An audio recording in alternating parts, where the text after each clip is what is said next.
But the main course was still to come, and there was just enough time for the legends to get a mild case of stage fright.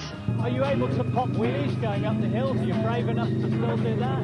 Well, I don't know about Freddie's bike, but I know on that year with the 95 NSR 500 that I'm riding for Honda, the average gear ratio in first gear was 100 mile an hour. So, you know, so it's a fairly daunting task to even be doing wheelies in a little narrow strip up through the trees here. So. Yeah, it's the same thing. First gear is so tall, and the bikes are so peaky. Mine's pretty peaky, you know, with the mixed bikes, still the same, and probably a little bit better. But the main thing is we want to keep it upright and give a good ride for the fans.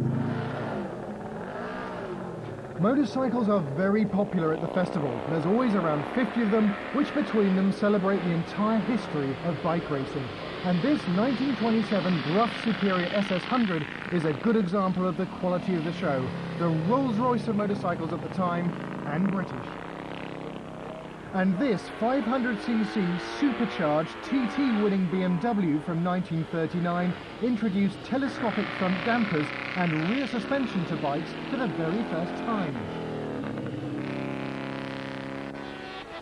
But listen to the difference in the high-revving 250cc Honda RC166 from 1966. One of a host of these sensationally rare and exotic machines that are at Goodwood this weekend.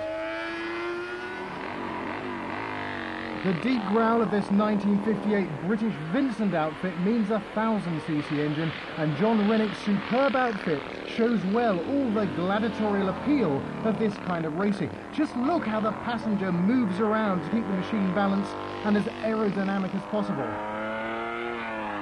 Here's another great British mark from the past, the BSA 750 Triple that beat all the Japanese in America in 1971. And so to the greatest racing champion of them all, 15 times world champion Giacomo Agostini on board the late Barry Sheen's OW53 Yamaha from 1981.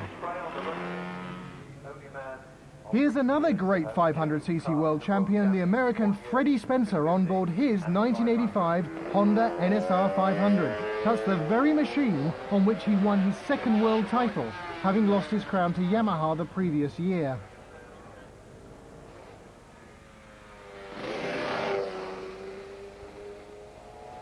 Now here's something really special, the hugely impressive 1991 Britain V1000 from New Zealand. One of 10 built, highly revolutionary and totally successful.